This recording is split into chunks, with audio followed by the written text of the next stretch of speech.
Hi friends, welcome back to my new blog. Friends ಎಲ್ಲರೂ ಹೇಗಿದ್ದೀರಾ? Super ಆಗಿದ್ದೀರಾ? ನಾನು ಕೂಡ ತುಂಬ ಚೆನ್ನಾಗಿದ್ದೀನಿ. ಹಾಗೆ ನೀವು ಕೂಡ ತುಂಬ ಚೆನ್ನಾಗಿದ್ದೀರಾ ಅಂತ ಅಂದ್ಕೊಂಡಿದ್ದೀನಿ. ಸೊ ಇವಾಗ ನಾನು ಬೆಳಗ್ಗೆಯಿಂದ ಬ್ಲಾಗ್ ಸ್ಟಾರ್ಟ್ ಮಾಡ್ತಾ ಇದ್ದೀನಿ. ಟೈಮ್ ಬಂದುಬಿಟ್ಟು 10:30 ಆಗ್ತಾಯಿದೆ. ಇವತ್ತು ಆ್ಯಕ್ಚುಲಿ ನಾನು ಬೇಗ ಹೇಳಬೇಕು ಅಂತ ಅಂದ್ಕೊಂಡೆ. ಕೆಲವೊಂದು ರೆಸಿಪಿ ಮಾಡಬೇಕು ಅಂದರೆ ಸ್ವಲ್ಪ ಬೇಗನೆ ಎದ್ದು ಮಾಡಿ ಅದು ನೆನೆ ಇಡಬೇಕಾಗುತ್ತೆ. ಅಂದರೆ ಕಲಸೋದಿತ್ತು ಅಂದರೆ ಹಿಟ್ಟು ಕಲಸಿ ನೆನೆ ಇಡಬೇಕಾಗುತ್ತೆ. ಹಾಗಾಗಿ ಏನಾಯಿತು ಅಂದರೆ ಮಲ್ಕೊಬಿಟ್ಟಿದ್ದೀನಿ. 5 o'clock ಅಲಾರಾಮ್ ಇಟ್ಟು ಮಲ್ಕೊಂಡಿದ್ದೀನಿ. ಆದರೆ ಅಲಾರಾಮ್ ಹೊಡೆದಿದೆ. ನನಗೆ ಏನೋ ಒಂದು 10 ನಿಮಿಷ ಮಲ್ಕೊಂಡ್ರಾಯ್ತು ಅಂತ ಹೇಳ್ಬಿಟ್ಟು ಮಲ್ಕೊಂಡೆ. ಅವಾಗ ಎಷ್ಟು ಗಂಟೆಗೆ ಅಂದರೆ 7 o'clock ಟೈಮ್ ಬಂದುಬಿಟ್ಟು. ಹಾಗಾಗಿ ಇವತ್ತು ಎಲ್ಲ ಕೆಲಸ ಸಿಕ್ಕಾಪಟ್ಟೆ ಇಷ್ಟು ಹಿಂಸೆ ಆಯಿತು. ಅಡುಗೆ ಮನೆ ಆ್ಯಂಡ್ ನಾನು ಏನು ಮಾಡಬೇಕು ಅಂತ ಅಂದ್ಕೊಂಡೆ, ಅದು ಕೂಡ ಮಾಡೋಕ್ಕಾಗಲಿಲ್ಲ. 7 o'clock ಎದ್ದು ನಾನು ಮನೆಯೆಲ್ಲ ಕ್ಲೀನ್ ಮಾಡಿಕೊಂಡು ಅಡುಗೆ ಮಾಡಬೇಕು ಅಂದರೆ 8 o'clock ಆಗಿಬಿಡುತ್ತೆ ಅಂತ ಹೇಳ್ಬಿಟ್ಟು ನಮ್ಮ ಮನೆ ಅಡುಗೆ ಇವತ್ತಂತೂ ನೋಡೋ ಹಾಗಿಲ್ಲ, ಅಷ್ಟು ಗಲೀಜಾಗಿಬಿಟ್ಟಿದೆ. ಎಷ್ಟು ಗಲೀಜಾಗಿಬಿಟ್ಟಿದೆ ಅಂದರೆ ತೋರಿಸ್ತೀನಿ ನೋಡಿ. ಎಲ್ಲಿ ಬೇಕಲ್ಲಿ ಹೆಂಗೆ ಬೇಕಂತ ತೆಗೆದುಬಿಟ್ಟಿದ್ದೀನಿ. ಎಲ್ಲ ರೇಷನ್ನು ಪಟ ಕ್ವಿಕ್ಕಾಗಿ ಸಿಗಲಿ ಅಂತ ಹೇಳ್ಬಿಟ್ಟು. ಕೆಲವೊಂದು ರೆಸಿಪೀಸ್ ನಾನು ಬಾಕ್ಸಲ್ಲಿ ಹಾಕಿಡಬೇಕಾಗಿತ್ತು. ಒಂದು 3 kg 4 kg ತೊಗೊಂಡು ಬಂದಿರೋದ್ರಿಂದ ಹಾಕೋಕ್ಕಾಗಲಿಲ್ಲ. ಕೆಲವೊಂದು ಗ್ಲಾಸ್ ಐಟಮ್ಸ್ನಲ್ಲಿ ಹಾಕಿಡಬೇಕಾಗುತ್ತೆ. ಹಾಗಾಗಿ ಅದನ್ನು ಕೂಡ ಆಗಲಿಲ್ಲ. ಅಷ್ಟೇ ಇಟ್ಟಿದ್ದೆ ಪ್ಯಾಕು. ಆಮೇಲೆ ತೆಗೆದ್ರಾಯ್ತು ಹಾಕಿದ್ರಾಯ್ತು ಅಂತ ಹೇಳ್ಬಿಟ್ಟು ಕೆಲವೊಂದು ಚಿಕ್ಕ ಪುಟ್ಟದಷ್ಟೇ ನಾನು ಹಾಕಿಟ್ಟಿದ್ದೆ. ಏನಾಯಿತು ಅಂದರೆ ಇವತ್ತು ಫುಲ್ಲು ಗಡಿಬಿಡಿಯಲ್ಲಿ ಬೇಗ ಹೇಳೋಕ್ಕಾಗಲೇ ಇಲ್ಲ. ಎದ್ದು ನಾನು ಅಡುಗೆ ಮಾಡಿ ಅವ್ರನ್ನ ರೆಡಿ ಮಾಡಿ ಕಳಿಸ್ಬೇಕು ಅಂದರೆ ಟೈಮು ಈಗ 9 o'clock ಅಷ್ಟೊತ್ತಿಗೆ ರೆಡಿಯಾಗಿ ಒಂದು 10 ನಿಮಿಷ ಮುಂಚೆನೇ ರೆಡಿಯಾಗಿರಬೇಕಾಗತ್ತೆ. ಹಾಗಾಗಿ ಇವತ್ತೆಲ್ಲ ಕೆಲಸ ಇಷ್ಟೊಂದು ಕಷ್ಟ ಆಗುತ್ತೆ ಅಂತ ಅಂದ್ಕೊಂಡಿರಲಿಲ್ಲ. ಒಂದು 10 ನಿಮಿಷ ಮಲ್ಕೊಂಡ್ರಾಯ್ತು ಮಲ್ಕೊಂಡಲ್ಲ, ಅದೇ ಮಾಡಿದ ದೊಡ್ಡ ತಪ್ಪು ನಾನು. ಹಾಗಾಗಿ ಇವತ್ತು ಅಡುಗೆ ಏನು ಮಾಡಿದ್ದೀನಿ ಅಂದರೆ ರಾಗಿ ದೋಸೆ ಮಾಡಿದ್ದೀನಿ.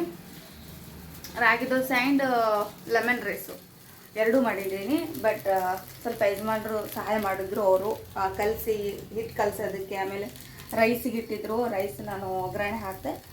ಆಮೇಲೆ ಸಿಕ್ಕಾಪಟ್ಟೆ ಈಗ ಈ ಅರ್ಜೆಂಟಲ್ಲಿ ಏನು ನಾವು ಅಡುಗೆ ಮಾಡ್ತೀವಲ್ಲ, ಅವಾಗ ಇಷ್ಟು ಚೆನ್ನಾಗಾಗುತ್ತೆ ಅಡುಗೆ ಅಂದರೆ ನಾವು ಕೆಲವೊಂದು ಸರಿ ಟೈಮ್ ತೊಗೊಂಡ್ರು ಕೂಡ ಮಾಡೋಕ್ಕಾಗಲ್ಲ. ಅಷ್ಟು ಇವತ್ತು ಚೆನ್ನಾಗಾಗಿತ್ತು ಅಂತ ಹೇಳ್ಬಿಟ್ಟು ಸಿಕ್ಕಾಪಟ್ಟೆ ಚೆನ್ನಾಗಿ ಊಟ ಮಾಡಿ ಡಬ್ಬಿಗೆ ಹಾಕ್ಕೊಂಡು ತೊಗೊಂಡೋದ್ರು. ಇನ್ನೊಂದು ಈಗ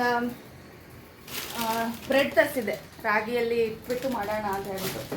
ಆಮೇಲೆ ಅದನ್ನು ಕೂಡ ಮಾಡಿದೆ. ಇಷ್ಟು ಚೆನ್ನಾಗಿತ್ತು. ಕ್ವಿಕ್ಕಾಗಿ ಮಾಡಬೇಕು ನಮಗೆ ಶಾರ್ಟೇಜ್ ಟೈಮಲ್ಲಿ ಅಂತಂದರೆ ಈ ದೋಸೆ ಮಾಡಿದ್ರೆ ತುಂಬ ಚೆನ್ನಾಗಿರುತ್ತೆ. ರಾಗಿ ದೋಸೆ ಅಂತ ಹೇಳ್ಬೋದು. ಇಷ್ಟು ಸಖತ್ತಾಗಿ ಬಂದಿತ್ತು ಅಂದರೆ ನಮ್ಮ ಅಪ್ಪು ಯಾವುದೇ ಐಟಮ್ಸ್ ತಿನ್ನಬೇಕು ಅಂದರೆ ತಿನ್ನೋದೇ ಇಲ್ಲ. ಅವನು ಹೊಸದಿತ್ತು ಅಂದರೆ ತೀರಾ ತಿನ್ನಲ್ಲ. ಅವ್ರಿಗೆ ಸಿಕ್ಕಾಪಟ್ಟೆ ಚೆನ್ನಾಗಿತ್ತು, ಇಷ್ಟ ಆಯಿತು ಅಂದರೆ ಮಾತ್ರ ತಿಂತಾನೆ. ಅವನು ಕೂಡ ಇಷ್ಟು ಚೆನ್ನಾಗಿ ತಿಂದ ಇವತ್ತು. ತುಂಬ ಖುಷಿ ಆಯಿತು ನನಗಂತೂ. ಹಾಗಾಗಿ ಯಾರಿಗೆಲ್ಲ ಮಾಡಬೇಕು ಈ ರೆಸಿಪೀಸ್ ಅಂತಂದರೆ ಟ್ರೈ ಮಾಡಿ, ತುಂಬ ಚೆನ್ನಾಗಿರುತ್ತೆ. ಏನಿಲ್ಲ, ಈಸಿಯಾಗಿ 1 ಕಪ್ ಟೇಬಲ್ ಸ್ಪೂನಷ್ಟು ರಾಗಿ ಆ್ಯಂಡ್ ಅದಕ್ಕೆ ಅರ್ಧ ಕಪ್ನಷ್ಟು ಗೋಧಿ ಹಿಟ್ಟು ಆ್ಯಂಡ್ ಅರ್ಧ ಕಪ್ನಷ್ಟು ರವಾನ ಕಲಿಸ್ಕೋಬೇಕು. ಚೆನ್ನಾಗಿ ಕಲಿಸ್ಕೊಂಡು ಅದಾದಮೇಲೆ ಕ್ಯಾರೆಟು, ಆಮೇಲೆ ಆನಿಯನ್ನು, ಮೆಣಸಿನ್ಕಾಯಿ, ಆಮೇಲೆ ಜೀರಿಗೆ ಇದೆಲ್ಲ ಹಾಕಿ ಚೆನ್ನಾಗಿ ಕಲಿಸ್ಬೇಕು. ರುಚಿಗೆ ತಕ್ಕಷ್ಟು ಉಪ್ಪನ್ನು ಹಾಕಬೇಕು. ಆಮೇಲೆ ಬೇಕಾದರೆ ನೀವು ಅರಿಶಿಣನ ಆ್ಯಡ್ ಮಾಡ್ಕೋಬೋದು. ಚಿಲ್ಲಿ ಪೌಡರ್ ಕೂಡ ಜಾಸ್ತಿ ಸ್ಪೈಸಿ ಬೇಕು ಅಂದರೆ ಚಿಲ್ಲಿ ಪೌಡರ್ ಕೂಡ ನೀವು ಅದರಲ್ಲಿ ಮಿಕ್ಸ್ ಮಾಡ್ಬೋದು. ಇಷ್ಟು ಮಿಕ್ಸ್ ಮಾಡಿ ಒಂದು ಹಾಫ್ ಆನ್ ಅವರ್, ಬೇಡ ಹಾಫ್ ಆನ್ ಅವರ್ ಅಂದರೆ ಎಷ್ಟು ನೆನೆಯುತ್ತೆ ಅಷ್ಟು ಚೆನ್ನಾಗಾಗುತ್ತೆ. ಇಲ್ಲ ಅಂತಲ್ಲ, ಕ್ವಿಕ್ಕಾಗಿ ನಮ್ಗೆ ಮಾಡ್ಕೋಬೇಕು ಅಂತಂದ್ರೂ ಕೂಡ ಒಂದು 10 ನಿಮಿಷದಲ್ಲಿ ನೆನೆಸಿದ್ರೆ ಸಾಕು, ಚೆನ್ನಾಗಿ ಬರುತ್ತೆ. ಅದರಲ್ಲೂ ಹಾಫ್ ಆನ್ ಅವರ್ ನೆನೆಸಿ ಇಟ್ಟಿರೋ ಟೈಮ್ ಇತ್ತು ಅಂದ್ರೂ ಕೂಡ ಅದನ್ನು ತುಂಬ ಚೆನ್ನಾಗಾಗುತ್ತೆ. ಒಟ್ಟಿನಲ್ಲಿ ಈ ದೋಸೆ ಹಿಟ್ಟಂತೂ ಕ್ವಿಕ್ಕಾಗಿ, ಈಸಿಯಾಗಿ, ಟೇಸ್ಟಿಯಾಗಿ ಮಾಡಬೇಕು ಅಂತಂದರೆ ಇಷ್ಟನ್ನು ಫಾಲೋ ಮಾಡಿದ್ರೆ ಸಾಕು. ಓಕೆ, ಮಸ್ತ್ ಆಗುತ್ತೆ ದೋಸೆ. ಬನ್ನಿ. ಆಮೇಲೆ ಅದಕ್ಕೆ ನಾನು ಅದು ದೋಸೆ ಇಟ್ಟು ಕಲಸಿಟ್ಟಿದ್ನಲ್ವ, ಹಾಗಾಗಿ ಇನ್ನು ರೈಸ್ಗೆ ಇಟ್ಕೊಂಡು ಲೆಮನ್ ರೈಸ್ ಮಾಡಿಕೊಂಡೆ. ಲೆಮನ್ ರೈಸ್ ಅಂತೂ ಎಲ್ರಿಗೂ ಆಲ್ಮೋಸ್ಟ್ ಬಂದೇ ಬರುತ್ತೆ. ಎರಡೂ ಮಾಡಿಕೊಂಡು ಡಬ್ಬಿಗೆ ಹಾಕಿ ಕಲಿಸಿದ್ದೀನಿ. ತಿಂದು ಹೋಗಿದ್ದಾರೆ. ಇನ್ನೂ ಇದಿಷ್ಟು ನಾನು ಕ್ಲೀನ್ ಮಾಡಬೇಕು ಅಂದರೆ 2 ಅವರ್ ಬೇಕಾಗುತ್ತೆ. ಅಲ್ಲಿದಲ್ಲೇ ಇಟ್ಟಿದ್ದೀನಿ. ಬನ್ನಿ, ನಾನು ಸ್ವಲ್ಪ ತಿಂಡಿ ತಿಂದ್ಬಿಟ್ಟು ಅದಾದಮೇಲೆ ಕಿಚನನ್ನು ಕ್ಲೀನ್ ಮಾಡಿಕೊಂಡು ಇವತ್ತೇನೆಲ್ಲ ನಡೆಯುತ್ತೆ. ಫುಲ್ ರೊಟೀನ್ ನಿಮ್ಮ ಜೊತೆ ನಾನು ಶೇರ್ ಮಾಡ್ಕೊತೀನಿ. ಹಾಗೆ ಇದುವರೆಗೂ ಯಾರೆಲ್ಲ ನಮ್ಮ ಚಾನಲನ್ನು ಸಬ್ಸ್ಕ್ರೈಬ್ ಮಾಡ್ಕೊಂಡಿಲ್ಲ ಅಂತಂದರೆ ಪ್ಲೀಸಾಗಿ ಸಬ್ಸ್ಕ್ರೈಬ್ ಮಾಡ್ಕೊಳ್ಳಿ. ಸೊ ನೀವು ಸಬ್ಸ್ಕ್ರೈಬ್ ಮಾಡ್ಕೊಳ್ಳೋದ್ರಿಂದ ತುಂಬ ಖುಷಿ ಆಗುತ್ತೆ. ಆಮೇಲೆ ನೆಕ್ಸ್ಟ್ ಹೊಸ ಬ್ಲಾಗ್ಗಳನ್ನು ಖುಷಿಯಾಗಿ ಮಾಡೋದಕ್ಕೆ ತುಂಬ ಈಸಿ ಆಗುತ್ತೆ. ಓಕೆ, ಬನ್ನಿ ಬೇಗ ಬೇಗ ನಾನು ತಿಂಡಿ ಮುಗಿಸ್ಕೊಂಡು ಅದಾದಮೇಲೆ ಮತ್ತೆ ಸಿಗೋಣ.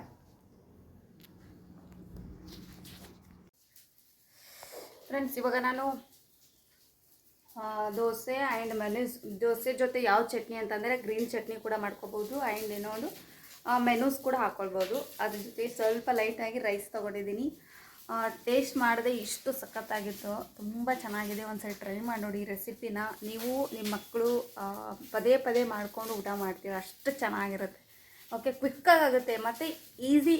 ಆಮೇಲೆ ಕಡಿಮೆ ಇಂಗ್ರೀಡಿಯೆಂಟ್ಸನ್ನು ಬಳಸಿ ಇದನ್ನು ಮಾಡ್ಕೋಬೋದು ಈಸಿಯಾಗಿ. ಓಕೆ, ಸೊ ಟೇಸ್ಟ್ ಮಾತ್ರ ಎಷ್ಟು ಚೆನ್ನಾಗಿರುತ್ತೆ. ಅದರಲ್ಲೂ ಈ ಮೆನೂಸ್ ಜೊತೆ ಏನು ತಿಂತೀವಲ್ಲ, ಸಖತ್ತಾಗಿರುತ್ತೆ.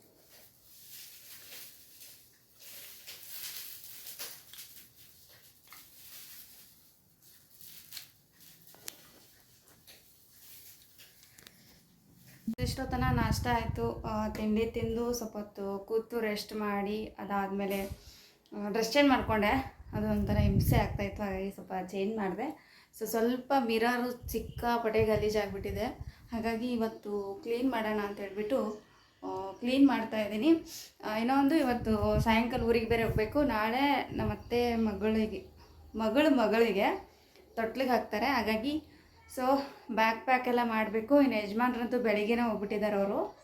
ನಾವು ಸ್ವಲ್ಪ ಒಂದು ಟ್ಯೂಷನ್ ಎಲ್ಲ ಇದೆ, ಟ್ಯೂಷನ್ ಮುಗಿಸ್ಕೊಂಡು ಈವ್ನಿಂಗ್ ಟೈಮ್ನಲ್ಲಿ ಹೋಗೋಣ ಅಂತ ಅಂದ್ಕೊಂಡಿದ್ದೀನಿ.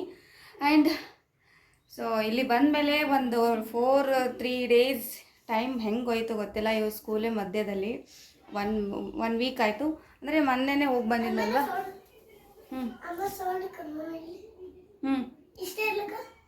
ಸ್ವಲ್ಪ ಕಡಿಮೆ ಮಾಡಿ. ಅಂದರೆ ಮೊನ್ನೆನೇ ಹೋಗಿ ಬಂದಿದ್ದಿಲ್ಲ, ಮತ್ತೆ ತಿರ್ಗಾ ಹೋಗ್ಬೇಕಲ್ಲ ಅಂತ ಹೇಳ್ಬಿಟ್ಟು ನಾನು ಸ್ವಲ್ಪ ದಿನ ದೂರ ಇದೆ ಅಂತ ಅಂದ್ಕೊಂಡೆ. ಹುಟ್ಟಿದ ಮೇಲೆ 21 ದಿನಕ್ಕೆ ತೊಟ್ಲಿಗೆ ಹಾಕ್ತಾರೆ. 21 ಡೇಸ್ ಆಯಿತು. ಹಾಗಾಗಿ ಹೆಂಗಾಯ್ತೋ ಗೊತ್ತಿಲ್ಲ. ಸೊ ನಾಳೆ ಹಾಕ್ತಾರಂತೆ. ಸೊ ಹಾಗಾಗಿ ಕಾಲ್ ಬಂದಿತ್ತು. ಈವ್ನಿಂಗ್ ಟೈಮ್ನಲ್ಲಿ ಹೋಗಿ ರೆಡಿಯಾಗಿ ಹೋಗೋಣ ಅಂತ ಅಂದ್ಕೊಂಡೆ. ಆಲ್ಮೋಸ್ಟ್ ಇವತ್ತು ಬೇಗನೆ ಬಾ ಅಂತ ಹೇಳಿದರು, ನನಗೆ ಹೋಗೋಕ್ಕಾಗಿಲ್ಲ.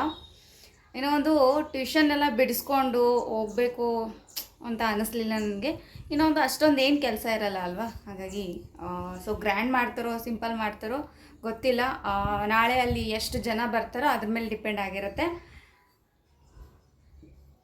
ಆಲ್ಮೋಸ್ಟ್ ನಮ್ಮ ಅತ್ತೆ ಬೇಗ ಬಾ ಅಂಥೇಳಿ ಒಂದು 2-3 ಸರಿ ಕಾಲ್ ಮಾಡಿದ್ದಾರೆ ಸಿಕ್ಕಾಪಟ್ಟೆ. ಹಾಗಾಗಿ ಸೊ ಆಲ್ಮೋಸ್ಟ್ ಈವ್ನಿಂಗ್ ಟೈಮ್ನಲ್ಲಿ ಬೇಗ ಹೋದರೆ ಒಂದು 2 ಅವರ್ಸ್ನಲ್ಲಿ ಹೋಗಿ ರೀಚ್ ಆಗ್ತೀವಿ ಅಂತ ಅಂದ್ಕೊಂಡಿದ್ದೀನಿ.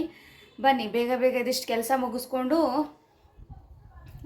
ಸ್ವಲ್ಪ ಆಲ್ಮೋಸ್ಟ್ ಪಾತ್ರೆ ಎಲ್ಲ ಇದೆ, ಅದಿಷ್ಟು ಪಾತ್ರೆ ಎಲ್ಲ ಕ್ಲೀನ್ ಮಾಡಿ ಮನೆಗೆ ಗುಡಿಸಿ ಒರೆಸಿ ಆಮೇಲೆ ಬಟ್ಟೆ ವಾಶ್ ಮಾಡಿ ಹಾಕಿದ್ದೀನಿ. ಅದಿಷ್ಟು ಮಡಚಿ ಅಷ್ಟು ಕಂಪ್ಲೀಟ್ ಕೆಲಸ ಮುಗಿಸ್ಕೊಂಡು ಹೋಗೋಣ ಅಂತ ಅಂದ್ಕೊಂಡಿದ್ದೀನಿ. ಬನ್ನಿ ಕ್ವಿಕ್ಕಾಗಿ ಇದಿಷ್ಟು ಕೆಲಸ ಮುಗಿಸ್ಬಿಡೋಣ. ನಮ್ಮ ಅಮ್ಮು ಅಂತೂ ದಿನ ಸ್ಕೂಲಿಗೆ ಹೋಗ್ಬೇಕಾದ್ರೆ ಮಿರರ್ ಅದು ಇಷ್ಟು ಗಲೀಜು ಮಾಡಿರ್ತಾಳೆ. ಅದು ದಿನ ಕ್ಲೀನ್ ಮಾಡೋದ್ರಲ್ಲಿ ನನಗೆ ಸಿಕ್ಕಾಪಟ್ಟೆ ಬೇಜಾರಾಗುತ್ತೆ. ಒಂದೊಂದು ಸಾರಿ ಹಾಗೆ ಬಿಟ್ಟಿರ್ತೀನಿ, ಮಾಡೋದಕ್ಕೆ ತುಂಬ ಬೇಜಾರಾಗ್ಬಿಟ್ಟು.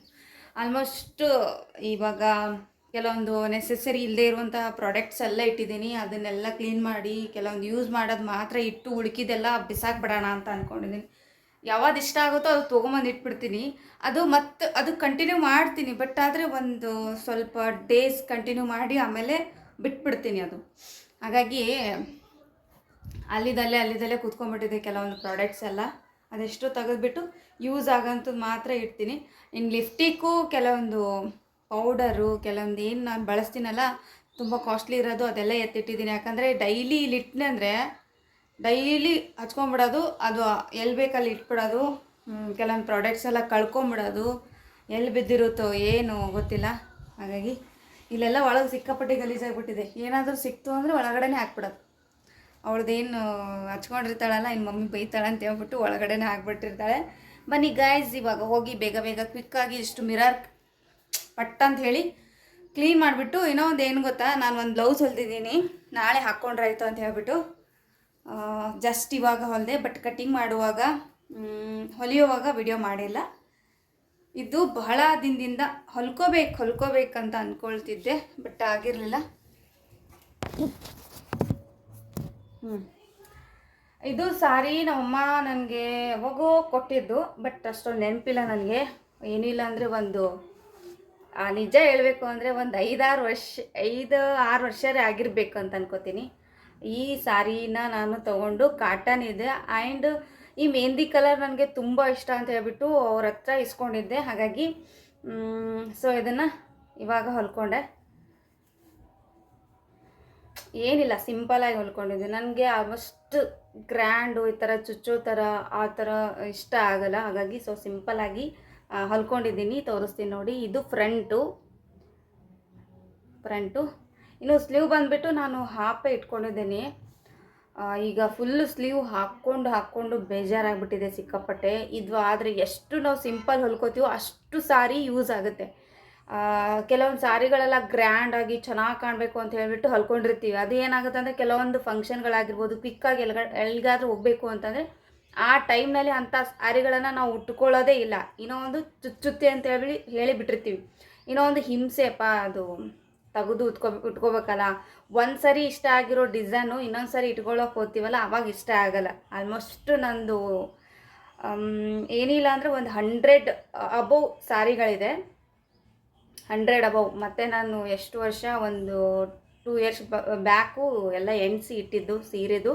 ಬಟ್ ಆ 2 ಇಯರ್ಸಿಂದ ಮತ್ತೆ ಎಕ್ಸ್ಟ್ರಾ ತೊಗೊಂಡಿದ್ದೀನಿ. ಅದ್ರದ್ದೇನು ಲೆಕ್ಕ ಇಲ್ಲ, ಅವಾಗಿಂದ ಲೆಕ್ಕ ಹೇಳ್ತಾ ಇದ್ದೀನಿ. ಆ 100 ಸೀರೆ ಒಳಗಡೆ ನಾನು ಏನಿಲ್ಲ ಅಂತ ಒಂದು 50 ಸೀರೆಗಳನ್ನು ನಾನು ಉಟ್ಕೊಂಡೇ ಇಲ್ಲ. ಹಾಗಾಗಿ ಅದು ಒಂದು ಡಿಸೈನ್ಸಲ್ಲಿಂದ ಬಿಟ್ಟಿರ್ತೀನಿ, ಆ್ಯಂಡ್ ಉದ್ದು ಸ್ಲೀವ್ ಇರುತ್ತೆ ಅಂತ ಬಿಟ್ಟಿರ್ತೀನಿ, ಏನೋ ಒಂದು ಚುಚ್ಚುತ್ತೆ ಹೇಳಿ ಬಿಟ್ಟಿರ್ತೀನಿ ಈ ಥರ. ಹಾಗಾಗಿ ಇನ್ನು ಮುಂದೆ ಎಷ್ಟು ಸಾಧ್ಯ ಆಗುತ್ತೋ ಅಷ್ಟು ಸಿಂಪಲ್ಲಾಗಿ ಉಟ್ಕೊಳ್ಳೋಣ, ಸಿಂಪಲ್ಲಾಗಿ ಡಿಸೈನ್ಸ್ಗಳನ್ನು ಇಟ್ಕೊಳ್ಳೋಣ ಅಂತ ಅಂದ್ಕೊಂಡೆ. ಹಾಗಾಗಿ ಇದು ಕಾಟನ್ನು ಸಿಂಪಲ್ ಆಗಿರಬೇಕು, ಆಮೇಲೆ ಚುಚ್ಚೋ ಥರ ಇರಬಾರ್ದು ಅಂತ ಹೇಳ್ಬಿಟ್ಟು ಈ ಥರ ನಾನು ಪಂಚ್ಕೊಳ್ಳಿಟ್ಟು ಹೊಲ್ಕೊಂಡಿದ್ದೀನಿ. ಎಷ್ಟು ಚೆನ್ನಾಗಿ ಕಾಣಿಸ್ತಾ ಇತ್ತು ಅಂದರೆ ಹಾಕ್ಕೊಂಡಿದ್ದೆ. ಬಟ್ ತುಂಬ ಕಂಫರ್ಟಬಲ್ ಆಗಿ ಕೂತಿದೆ ಮೈಯಲ್ಲಿ, ಆ್ಯಂಡ್ ಈಸಿ ಆಗುತ್ತೆ. ಒಂದು 15-20 ನಿಮಿಷದಲ್ಲಿ ಇದು ಬ್ಲೌಸನ್ನು ರೆಡಿ ಮಾಡ್ಕೋಬೋದು. ಹಾಗಾಗಿ ಸೊ ಇದಕ್ಕೆ ಒಂದು ಡೋರಿ ಇಟ್ಟಿದ್ದೀನಿ ಈ ಥರ. ಸೊ ನನಗೆ ಇದೇ ಥರ ಇಷ್ಟ. ಕೆಲವೊಬ್ಬರೆಲ್ಲ ಸಿಕ್ಕಾಪಟ್ಟೆ ಜಿಂಗ್ಜಾಕ್ ಥರ ಇಟ್ಕೋತಾರೆ, ಸಿಕ್ಕಾಪಟ್ಟೆ ಕೆಲವೊಂದು ಕಾನಿ ಥರ. ಮೊದಲೆಲ್ಲ ನಾನು ಹಂಗೆ ಇಟ್ಕೋತಾ ಇದ್ದೆ ಮದುವೆಗಿಂತ ಮೊದಲು. ಬಟ್ ಇವಾಗ ಎಲ್ಲ ಬೇಜಾರಾಗ್ಬಿಟ್ಟಿದೆ ಆ ಥರ ಉಟ್ಕೊಳ್ಳೋದು. ಸೊ ಹಾಗಾಗಿ ಇದೊಂದು ಸಿಂಪಲ್ ಆಗಿರಲಿ ಅಂತ ಹೇಳಿ ಹೊಲ್ಕೊಂಡಿದ್ದೀನಿ. ಬನ್ನಿ ನಾಳೆ ಉಟ್ಕೋತೀನಲ್ಲ ಆವಾಗ ತೋರಿಸ್ತೇನೆ ನಿಮಗೆ ಹೆಂಗೆ ಕಾಣಿಸುತ್ತೆ ಸೀರೆ ಜೊತೆ ಬ್ಲೌಸು ಅಂತ. ಓಕೆ, ಇದೊಂದೇ ಇಲ್ಲ, ಇನ್ನೊಂದೇನೋ ಸಿಂಪಲ್ ಬ್ಲೌಸ್ ಹೊಲ್ಕೊಂಡಿದ್ದೆ. ಬಟ್ ಅದು ಯಜಮಾನ್ರ ಜೊತೆ ಅದು ಬ್ಯಾಗಲ್ಲಿ ಹಾಕಿ ಊರಿಗೆ ಕಳಿಸಿಬಿಟ್ಟಿದ್ದೀನಿ. ಅಲ್ಲೇ ಇರಲಿ, ಯಾವಾಗಾದರೂ ಹೋದರೆ ಉಟ್ಕೊಳ್ಳೋಕೆ ಬರುತ್ತೆ ಅಂಥೇಳಿ ಅದೊಂದು, ಮತ್ತು ಇದೊಂದು. ಸೊ ಬನ್ನಿ ಗೈಸ್, ಹೀಗೆ ಮಾತಾಡ್ತಾ ಕೂತ್ರೆ ಟೈಮ್ ಆಗಿಬಿಡುತ್ತೆ. ಆಮೇಲೆ ನಾನು ಹೋಗಬೇಕಾದ ಟೈಮ್ನಲ್ಲಿ ಕೆಲಸಗಳು ಮುಗಿಲಿಲ್ಲ ಅಂತಂದರೆ ಹೋಗೋಕ್ಕಾಗಲ್ಲ. ಕ್ವಿಕ್ಕಾಗಿ ಎಷ್ಟು ಬೇಗ ಆಗುತ್ತೆ ಅಷ್ಟು ಬೇಗ ಸಾಧ್ಯ ಆದಷ್ಟು ಇದಿಷ್ಟು ಕೆಲಸ ಮುಗಿಸ್ಕೊಂಡು ಊರಿಗೆ ಹೋಗೋಣ.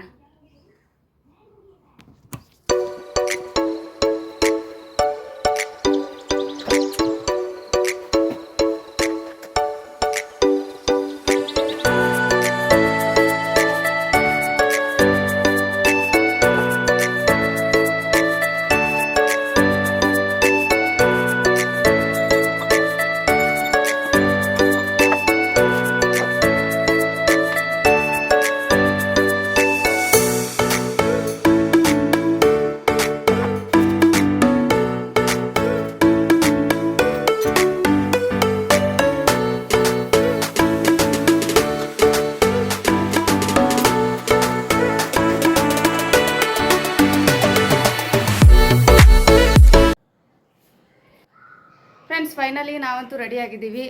ಸೊ ಇವಾಗ ಒಂದು 10-15 ನಿಮಿಷದಲ್ಲಿ ಬಸ್ ಬರುತ್ತೆ. ಸೊ ಹಾಗಾಗಿ ನಾನು ಅಮ್ಮ ಇವಾಗ ಹೊರಟಿದ್ದೀವಿ.